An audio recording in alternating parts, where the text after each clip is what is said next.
Hello everyone, welcome to my channel Deep Study. Video start होने के पहले please channel को लाइक एंड सब्सक्राइब करिए और बेल आइकन बटन को प्रेस कर दीजिए ताकि आगे आने वाली वीडियो का नोटिफिकेशन आपको मिल सके। चलिए, आज का हमारा टॉपिक है प्रकाश के परावर्तन का नियम। जब प्रकाश की किरण किसी सतह पर पड़कर जिन नियमों का पालन करते हुए उस सतह से परावर्तित होती है, उस नियम को परावर्तन का नियम कहते हैं। ठीक है, देखिए आगे। आपतित किरण, किसी सतह पे पड़ने वाले किरण को आपतित किरण कहते हैं। और जिस माध्यम से चलकर आपतित किरण किसी सतह पर आती है, उसी माध्यम में किरण परावर्तित हो जाती है, जिसे हम परावर्तित किरण कहते हैं। और आपतित किरण और परावर्तित किरण के बीच में परपेंडिकुलर एक लाइन है जो कि डॉटेड लाइन से डिनोट किया गया है, जिसे हम अभिलंब कहते हैं। आपतित किरण और अभिलंब के बीच के बने कोण को आपतन कोण कहते हैं, जिसे हम आई से डिनोट करते हैं। और अभिलंब और परावर्तित किरण के बीच बने कोण को परावर्तन कोण कहते हैं, जिसे हम आर से डिनोट करते हैं। आपतित किरण जिस बिंदु पर टकराती है, उस बिंदु को आपतन बिंदु कहते हैं। अब आते हैं प्रकाश के परावर्तन के दो नियम होते हैं, उन दोनों नियमों पर। आपतन कोण परावर्तन कोण के बराबर होता है, पहला नियम। दूसरा नियम है आपतित किरण, परावर्तित किरण तथा आपतन बिंदु पर खींचा गया अभिलंब तीनों एक ही समतल में होते हैं। यहाँ पर आप देख सकते हैं इस फिगर में, आपतित किरण, परावर्तित किरण और आपतन बिंदु से खींचा गया अभिलंब तीनों एक ही समतल में होते हैं। ठीक, एक और पॉइंट है कि आपतन कोण जिसको आई से डिनोट किया गया है और परावर्तन कोण जिसको आर से डिनोट किया गया, दोनों बराबर होते हैं। ठीक है, यहाँ तक समझ में आ रही है बातें? आगे चलते हैं। परावर्तन के ये नियम गोलीय पृष्ठ के साथ साथ सभी प्रकार के परावर्तक सतह के लिए लागू होता है। कहने का मतलब हुआ कि जितने भी प्रकार के परावर्तक सतह हैं, उन सभी के में परावर्तन का ये नियम लागू होगा। ठीक है,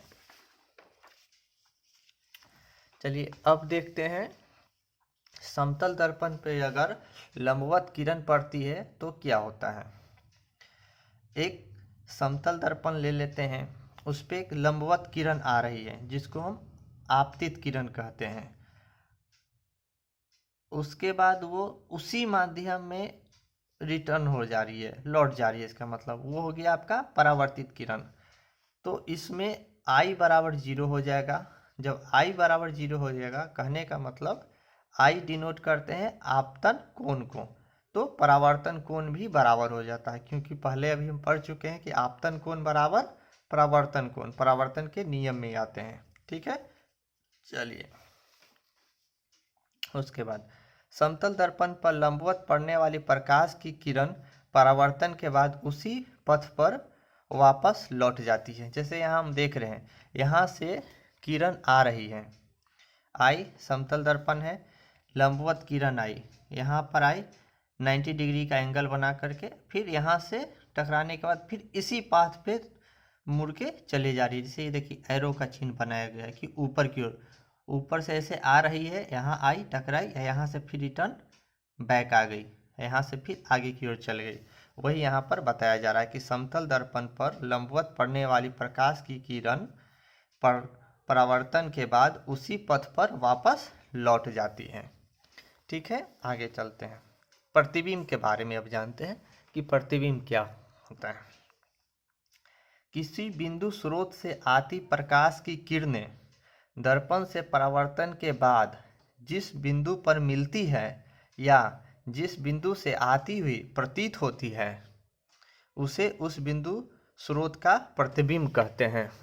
ठीक है, जैसे कि यहाँ देखिए एक समतल दर्पण है, ये क्या है, समतल दर्पण। ठीक है, जो पिछले फिगर में देखे थे वही फिगर है हम लोग का। यहाँ से आपतित किरण एक है, ये आपतित किरण, यहाँ एक बिंदु स्रोत, यहाँ से समझ मान लीजिए कि कोई एक टॉर्च है। ठीक, टॉर्च ऐसे है, टॉर्च, यहाँ से लाइट निकल रही है, तो यहाँ से एक किरण आई यहाँ पर, और आपतित किरण इसको बोलते हैं, और यहाँ से टकराने के बाद उसी माध्यम में लौट गई। फिर एक किरण और लंबवत आई, लंबवत आने के बाद फिर उसी पाथ पे लौट गई, जैसे कि अभी हम पढ़े थे। दोनों फिगर के बारे में कंबाइन है यहाँ पर।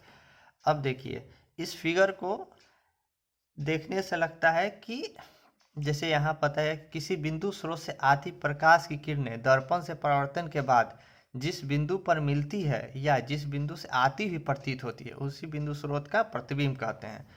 अब देखिए यहाँ पर ये यहाँ से प्रकाश देखने से लगता है कि मिरर के पीछे से आ रही है, तो यहाँ से इसको डॉटेड डॉटेड लाइन पे यहाँ कर दिए। उसके बाद यहाँ से प्रकाश देखने में लगा कि यहाँ पीछे से आ रही है, तो इसको इधर से बढ़ा दिए, ये दोनों लाइन पर मिल गया। अब यहाँ से देखने पे आपको लगेगा कि बराबर है। अब दोनों का अगर नापिएगा कि MI और MO दोनों का दूरी बराबर होगा। O बिंदु स्रोत हो गया, M डैश प्लेन मिरर हो गया, OM इंसिडेंट रे हो गया, जिसको अभी हम OM, देखिए ये मेरा OM है जिसको अभी हम बोल रहे थे आपतित किरण, इंग्लिश में इंसिडेंट रे। OM ये भी इंसिडेंट रे है, यहाँ से यहाँ OM इंसिडेंट रे, ये भी आपतित किरण हो गया। AB और MO, AB और MO दोनों रिफ्लेक्टेड रे, मतलब कि परावर्तित किरण हो गया। देखिए बिंदु I बिंदु स्रोत O का आभासी प्रतिबिंब है। अब ये जो I है ये इसका आभासी प्रतिबिंब बनाता है। ठीक है, आगे चलते हैं।